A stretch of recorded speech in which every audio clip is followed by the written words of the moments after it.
You scroll through the news. A trade war here, a military exercise there, an election nobody trusts. And somewhere in the back of your mind, a quiet thought. The rules are changing. All of them. All at once.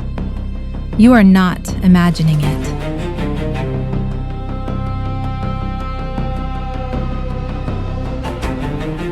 In part 1 of this series, we introduced the core idea. 2026 is a fire horse year, the peak of a rare triple fire convergence that happens roughly once every 180 years. In ancient elemental theory, fire melts metal, and metal represents everything structured, rigid, and rule-based. Treaties, alliances, international organizations. The assumptions we built our world around after World War II. This does not mean everything collapses overnight. It means the structures that are already weak will be tested to their limits. Some will crack, some will fall, and new ones will begin forming, though it may take years before we see their outlines clearly. Old structures will crack, new ones will form. That is the lens for everything we are about to discuss.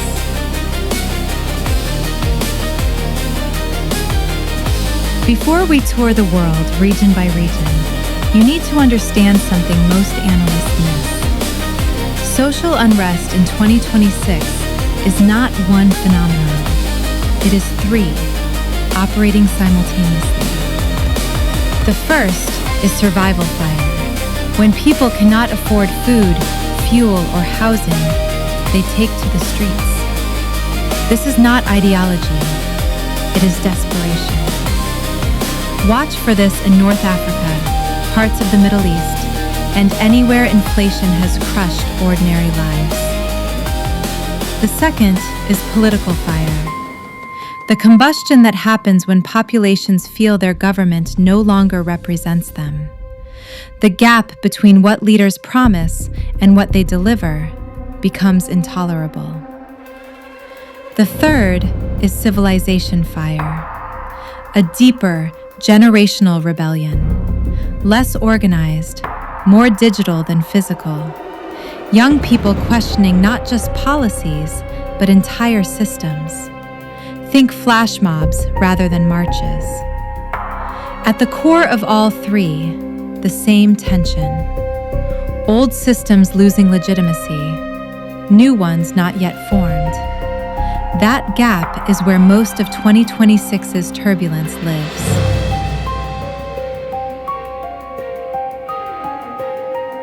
Now here is where it gets personal for many of you. The United States enters 2026 at peak internal intensity. More divided than at any point since the 1960s, and possibly since the Civil War era. In the first half of the year, expect maximum assertion of power, bold policy moves, international agreements challenged or abandoned, tariffs escalating, diplomacy conducted in a style that breaks every traditional norm. This is not a political judgment. It is a pattern observation. Fire energy at its peak produces what ancient cycle analysis calls the wounded officer phase. Maximum individual will clashing with institutional authority. The November midterms could become the most contentious in modern American history. Extreme polarization, questions about electoral integrity, and fire energy's tendency to eliminate middle ground entirely. But here is the part nobody is talking about. As technology leaders gain political influence, a fundamental question is forcing itself into public debate. Should artificial intelligence handle decisions currently made by elected humans? This is no longer hypothetical, and it creates political alliances that do not fit into any traditional framework.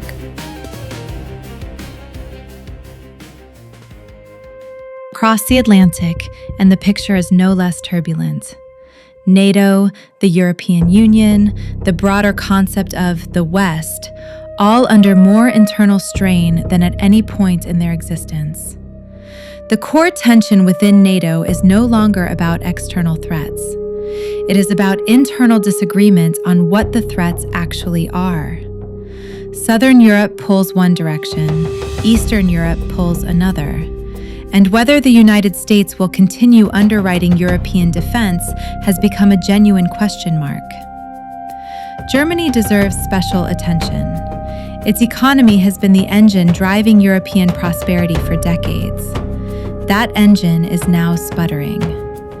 Astronomical energy costs, devastating competition from Chinese manufacturers, especially in autos, a structural inability to adapt quickly enough. When Germany struggles, all of Europe feels it. Meanwhile, nationalist parties are gaining ground in country after country: France, Germany, Italy, the Netherlands. Their message is simple and powerful: our country first. Whether you agree with their politics or not, their rise reflects a genuine failure to address ordinary people's concerns.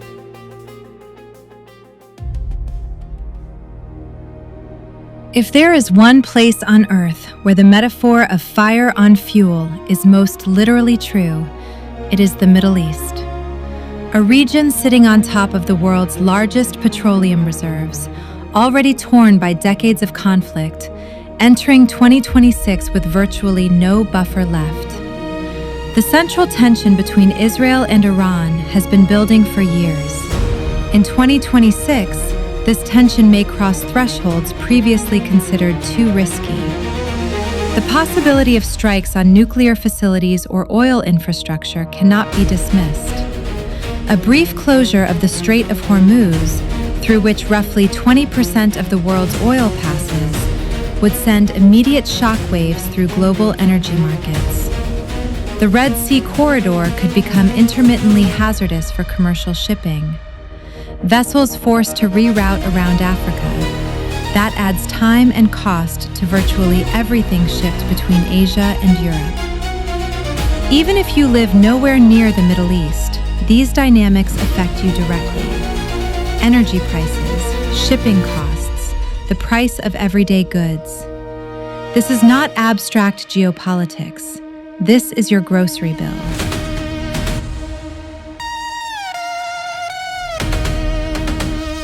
The conflict between Russia and Ukraine, now grinding into its fourth year, may enter its most intense phase in 2026. Fire energy suggests maximum escalation. The burning everything stage of a conflict that must eventually exhaust itself. Western support faces genuine fatigue. Domestic pressures in supporting nations make continued aid politically difficult. This creates Ukraine's darkest moment, not because the military situation is hopeless, but because the certainty of continued support becomes uncertain. But here is the paradox, and this is the most important line in this entire section. Fire burns hot, then it exhausts its fuel. The very intensity of 2026 may be what finally creates the conditions for negotiation. When both sides have burned through enough resources and resolve, compromise becomes more attractive than continuation. Some analysts point to the second half of 2026 through 2027 as a potential window. But a caution. Any settlement should be viewed as a pause, not a peace. The pattern suggests Russia may plant seeds for new tensions later, possibly around 2029 to 2031. Maximum escalation, then exhaustion. A pause, not a peace.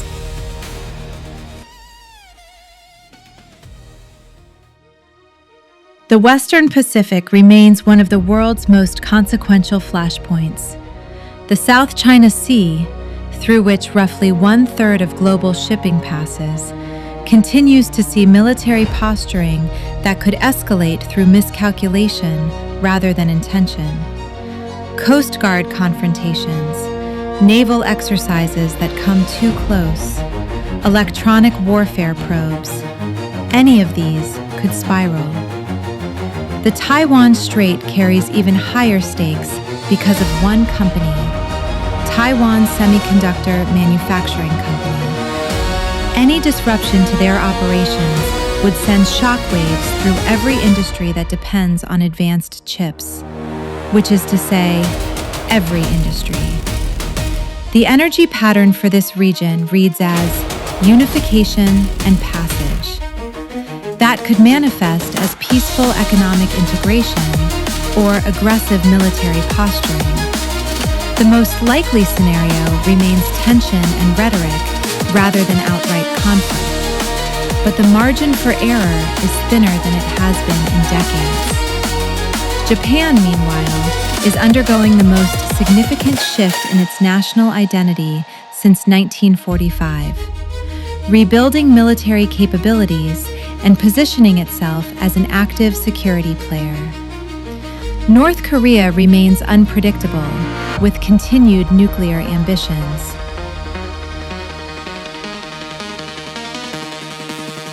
While the world's attention focuses on Ukraine, the Middle East, and the Pacific, Latin America is experiencing its own quiet crisis, and most people are not paying attention. Venezuela's ongoing instability, with massive oil reserves and potential territorial ambitions, could produce a regional conflict that catches the world by surprise. Mexico's struggle with cartel power continues to intensify. Across the continent, a tension between pro-Western alignment and resource nationalism is reshaping political alliances. For the United States in particular, this is not a distant concern. It is a direct driver of immigration patterns, drug policy challenges, and trade dynamics. The fire next door, easy to ignore, difficult to contain. Now we arrive at perhaps the most unsettling section of this entire episode. The most consequential conflicts of 2026 may be the ones you cannot see. Space has become a military domain. Satellites that provide your GPS, your communications, your weather data, they are vulnerable to jamming, hacking, or physical destruction. A blinding operation could be as devastating as a physical attack, while being nearly impossible to trace. Artificial intelligence has transformed information warfare. Deepfake videos of leaders saying things they never said. Disinformation generated at industrial scale and customized for individual targets. Election integrity faces threats that were unimaginable a decade ago. Financial warfare, sanctions, currency manipulation, payment system control is splitting the global economy into competing zones. BRICS nations actively building alternatives to the dollar. This is not abstract. It affects exchange rates, investment returns, and the cost of everything you buy. And cyberattacks on critical infrastructure, power grids, water systems, banking networks, hospitals. The possibility of a lights-out event in a major city can no longer be dismissed.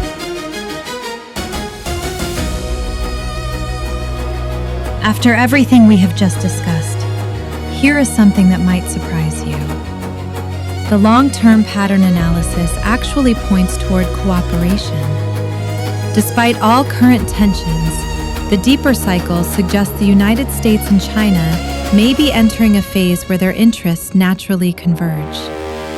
The U.S. needing Chinese supply chains during internal upheaval, China needing U.S. markets. Their fortune cycles, viewed over a 10 to 20-year horizon, actually pull toward partnership, even while competition continues in the short term. Structural cooperation may begin emerging from 2027 to 2028 onward. This is the nature of cyclical thinking. The crisis is not the end of the story. It is a chapter, an intense, transformative chapter. But the story continues, and it bends, eventually, toward connection.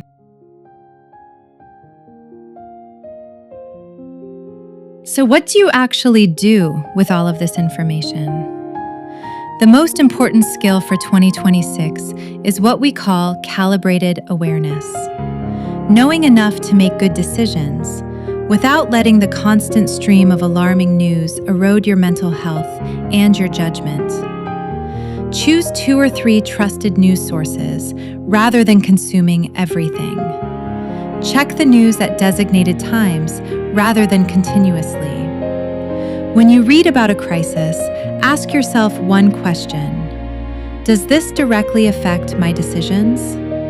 If yes, pay attention. If no, note it and move on. Be especially skeptical of information that provokes strong emotional reactions. In an era of AI-generated content, the most manipulated information is designed to trigger outrage or fear. Here is a line worth remembering. Boring news is reliable news. The most trustworthy information is usually the least dramatic.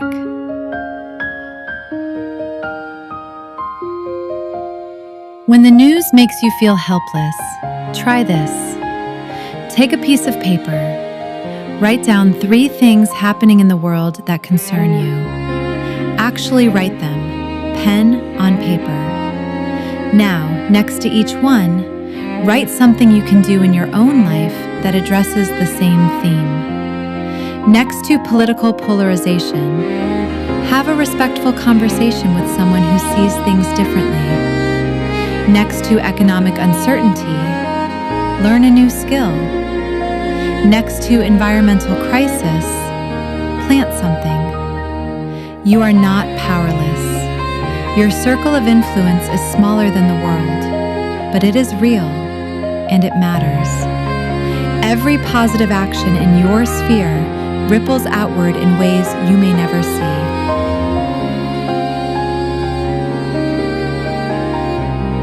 Behind every headline about conflict and division, something quieter is happening. People everywhere are reaching across old boundaries, political, cultural, generational, national, to solve problems together. Technology is enabling collaboration that was impossible a generation ago. New models of governance, economics, and community are being tested in thousands of local experiments worldwide. The old world is not just falling apart. A new world is struggling to be born. And birth, as anyone who has witnessed it knows, is messy, painful, and loud, but ultimately miraculous.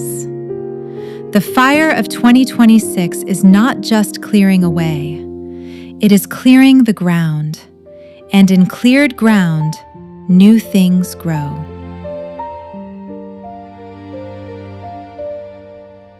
The fire is real. The changes are real. The stakes are real. But what you become through it is up to you. If you found this useful, the next episode in the series covers your money and career, how to navigate the financial uncertainty ahead. Link is in the description. And if you have not seen part 1 and part 2 yet, start there. The full picture makes a difference. See you in part 4.